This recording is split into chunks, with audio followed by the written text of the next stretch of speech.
Good morning. So what is this series exactly?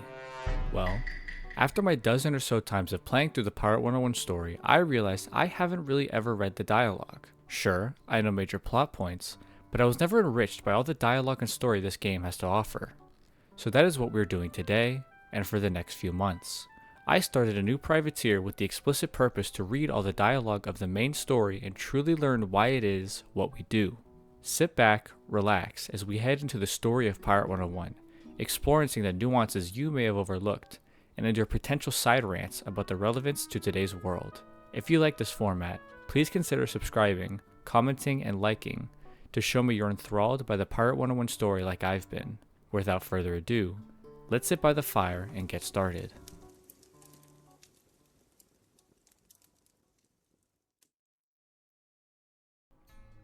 Good morning, and welcome to Book 12 of the I Started Privateer to read all the dialogue in Pirate101 series. We are finishing up Mooshu, and so last time, the first half of Mooshu is Catan Skyway and dealing with General So, and then the second half is collecting all the turtle balls and trying to summon Kaozu to get a translation of the map, because General So told us at the end of Book 11 that even though the Armada does have the map piece, they don't know what it actually says and they can't translate it, so we are heading to Kaozu to get it translated. So, I mean, this book is pretty extensive. I'll show my notes here. There's a lot to talk about, so I'm probably going to shorten it a little bit because some information isn't really that necessary, but let's get through it. So this book starts off with talking to Governor Umeboshi in Hamamitsu, and he tells us that the only way to translate the map would be held in Subata Temple, and he gives us free passage to Subata and tells us to speak with Lord Shagatai. So Shagatai tells us that he'll help us, but first we need to get rid of the Amber Horde, which is like a clan of warriors who are fighting and trying to get power in Mooshu because of the power vacuum, with the Emperor being asleep, as is in Wizard 101's Mooshu. And so after we get rid of some of the Amber Horde ships, Shagatai tells us to seek out Librarian Quan Shi to find what we seek. Quan Shi tells us that the Amber Horde raided the library, and the only hope is with Shunzang the Wise, so any proof of someone being able to translate it is pretty much gone because of the Amber Horde, and it only exists in Shunzang's head. So Shunzang tells us that the map is marked with Taoist sorcery, but he's a Buddhist, so Buddhism, Confucianism, Buddhism, and Taoist. And he tells us the father of Taoism is Kaozu, kind of like Sun Tzu. He tells us how Marco Polo studied his scrolls to make the map. And in order to speak to Kaozu, we're going to need to do what he did long ago with 4 other heroes, which is collect the turtle balls and summon the great turtle, which he now rests upon. And there is a puppet show for this. Yeah, here we go. Before we get any further, let's listen to Shunzang the Wise tell us about Kaozu and the turtle balls.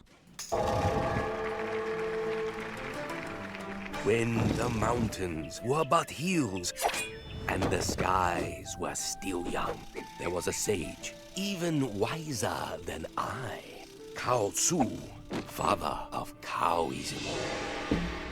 Kaozu wrote the scroll of secrets, full of ancient wisdom. When Marco Polo came to Mooshu, he studied the scroll and used it to make his map. Kaozu dwells upon the celestial shrine, which sits upon the back of Maruzame, the great turtle that swims the skies of the higher world. The great turtle can only be summoned to this realm by throwing 5 turtle balls into the Eye of Harmony. No small task.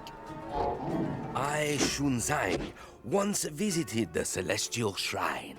With me were 4 heroes: Monkey King, Pigsy, Friar Sand, and Dragon Prince. These mighty heroes helped me on my journey to the west when I discovered the teachings of the Muda and brought them back to Mooshu. Each of these heroes carries 1 turtle ball. The last was entrusted to me. When our great quest was done, the celestial ministers sent the heroes to watch the 4 temples of the winds. They are still guarding them. Well, all but Monkey King, who got in some trouble and forced the ministers to drop a mountain on him. So that kind of covers the entire structure of the second half of Mooshu. We need to go to all the temples, we need to speak to all the protectors and get their turtle balls from them. So the first and probably the most difficult is with Monkey King, and as we saw in the puppet show, he got into some trouble and a mountain was dropped on him. So before heading off on our journey to the Temple of the South Wind, Shunzang gives us a scroll that we're only supposed to read it if we set Monkey King free.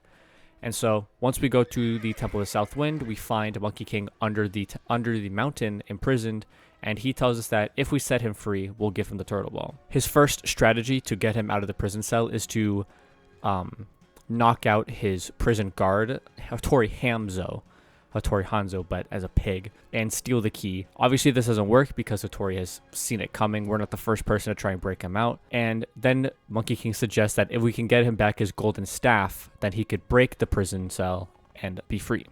Monkey King tells us that the Dragon King, separate from the Dragon Prince, the Dragon King is a different entity. Dragon Prince was one of the other guardians of the temples. So he tells us that the Dragon King has his golden staff. And so we go to visit him, who tells us that he is honor bound to give us a wish if we collect his jade egg back from the Valley of the Titans. So we're doing a favor for a favor for a favor, essentially. We go to the Valley of the Titans and speak to Spare Chang, who introduces us to the threat of the Stormzilla that's ravaging the valley. And so now it's a favor for a favor for a favor for a favor. We need to stop the Stormzilla so that we can collect the jade egg, so that we can give it to the Dragon King, who can give us the golden staff to give to Monkey King so that we can get the turtle ball. After doing all that, we get the jade egg, return to the Dragon King. Dragon King gives us the golden staff. We return to Monkey King, who then frees himself from the cell. And then he tells us that his turtle ball rolled into a nearby cave. And we go into the cave, and obviously he betrayed us. He's there to fight us, but we fight him off and he runs away. And then we finally read the scroll that Shunzang gave us, which tells us that we need to go back to him because he knows how to stop a free to Monkey King. So Shunzang already knew that we were going to free the Monkey King because we're so predictable. Shunzang's plan rests in a crown called the Crown of Command, which is an artifact that when it's on someone's head and we speak the words, then they are bound to our control, essentially. And so that's the plan. And in order to do that, we need to find Monkey King's armor, which is hidden underground in some ninja hideout, and then we need to put the Crown of Command inside his helmet so that when he puts his armor on, we can speak the command and then he's bound to us. So we put the Crown of Command in his armor, we return to Shunzang and await Monkey King's presence, and obviously Monkey King does come to gloat to Shunzang that he's free and has his armor now, but then we speak the commands out loud, and then Monkey King is under our control, and this is what allows us to recruit Monkey King. He's a very bad companion. I wish he was so much better. Maybe they'll do a rework of him, but this is him under our control now. And Monkey King tells us that he gave his turtle ball to a small little monkey guy that came to him while we were off busy getting his golden staff. And it's funny enough, none other than Count Bastille the Brass. So last time we saw Count Bastille the Brass was in Port Regal. He was in prison. And then when we sacked Fort Elena to free Napoleon and Mustang Sally, we got word from the governor that Count Bastille also escaped. And so this is him coming back. And obviously we fight him and get the turtle ball. The next turtle ball is also a pretty decently long one. It is in the Temple of the North Wind. And there is an impenetrable fog blocking the way. And I wrote down, we have to do a load of bullshit to get access to it. And so there's basically the situation is the Amber Horde is occupying this territory, and we need to help find the troops that are resisting the Amber Horde forces a place to stay, which is we end up doing it in a big temple where there's a bunch of ghosts. So we need to get rid of the ghosts so that the resistance forces can occupy that building and have a place to stay. We also need to defeat some Amber Horde to like dwindle their forces, and then we finally speak to the Guardian of the Northwind, which is Pigsy, and Pigsy tells us that the Amber Horde had the turtle ball in a nearby tower. We go into the tower, beat them up, get the turtle ball, and then we're done. So that's the second turtle ball. It's a load of bullshit. It's a really annoying area because there's a lot of walking, there's no teleporters, but we end up getting the second turtle ball. Oh, and the thing that lets us go through the fog is by collecting 3 jade relics from various places in the area that the Amber Horde are occupying. So we also need to fight Amber Horde to get the relics to go through the fog to speak to Pigsy. Monkey King tells us that the next turtle ball is with Friar Sand, who was that big dude. And before we go do that, he tells us that we need to make a stop on Raven Island to get this pearl. So we get the pearl and we fight this witch lady, and then we're off to go to Friar Sand, who tells us that the only way he'll give us the turtle ball is if we beat him in combat, and he reveals that he's invincible when he's over water. But Monkey King, being a very nefarious and methodical and tricky kind of guy, he uses the pearl to freeze the water, so now it's ice, and now Friar Sand is vulnerable to attacks. After defeating Friar Sand for his turtle ball, we have 3 turtle balls, there's 2 left, and we speak to Friar Sand's like Lieutenant Wei-Me to see where the last 2 are, because Monkey King doesn't know where the last 2 are. Wei-Me says that there's one with the Dragon Prince, as predicted with the rest of the Temple Guardians having one, and there's also one at Hamakala Temple. So starting with the Dragon Prince, we go to the Temple of the West Wind, and the Dragon Prince tells us that he'll give us the turtle ball if we recover 3 relics of his that were stolen from him and stolen from his father. And so we go to this island where the relics are held and we attack the Guardians. But the whole time that we're doing it, they're kind of being very passive. And they're saying like, whoa, why are you doing this? We're peaceful, things like that. And after we'd sacked them for the 3rd time, they finally tell us that we've been tricked.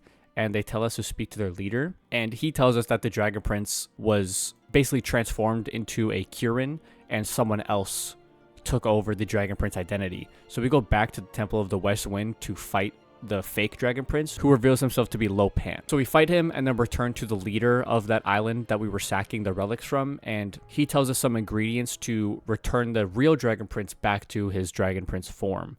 And so we do that, and then he gives us the 4th turtle ball. With the 4th turtle ball in hand, we go back to Shunzang the Wise in the Temple of Serenity on Subuda, who reinforces the idea that it is in Hamakala Temple, just like Wei-Me said. And he tells us that it's protected by a really evil entity. We go and beat up some ghosts. It's actually a pretty hard fight, but we go and beat it up, and then we get the 5th and final turtle ball. And with that being said, we summon the Great Turtle and have to face the 5 trials before we get to meet Kaozu. These 5 trials are basically a collection of boss fights that we have to do back to back to back. So there's like wood, metal, water, fire, and earth. Each one gets harder and harder, except for the last 2. I would say that the metal one is the hardest, and then I believe the water one is last. The water one's pretty easy. But after defeating all those bosses and getting permission to pass, we can speak to Kaozu finally. Kaozu reminisces on Marco Polo being his student and promises to teach us to read the symbols, but he tells us that we need all of the pieces of the map for it to be properly translated. So instead of giving us some sort of translation, he gives us a cryptic message to go to where it all began. And we deduce that is with Captain Avery back in Skull Island, who ends up having a clue on the next piece of the map. And that is where Book 12 ends, as well as Mooshu. Mooshu ends here. It's a very, very beautiful world. I'd say it's really decent into the content. I think I like the first half more than the second half, because I think General So is a pretty compelling villain, because there's a power vacuum in Mooshu, and he's just trying to take that power. It's like a very selfish, very power-hungry villain. While the second half doesn't really have a villain, it's more just trying to complete our task. And I think the task is like, it's fine. We're collecting the turtle balls to summon the Great Turtle. It just feels like our conversation with Kaozu was just very underwhelming, because we have this grandiose idea of what Kaozu does and who he is. And once we get there, he's basically like, I mean, I'll tell you how to translate it, but you need all the pieces of the map. That's it. So, yeah. But, next book, we start with Marleybone, and we go back to Catbeard. So that is it's a very interesting world that manifests the consequences of our actions from previous worlds and previous quest lines. So yeah, I'm looking forward to that, and I will see you guys in book 13.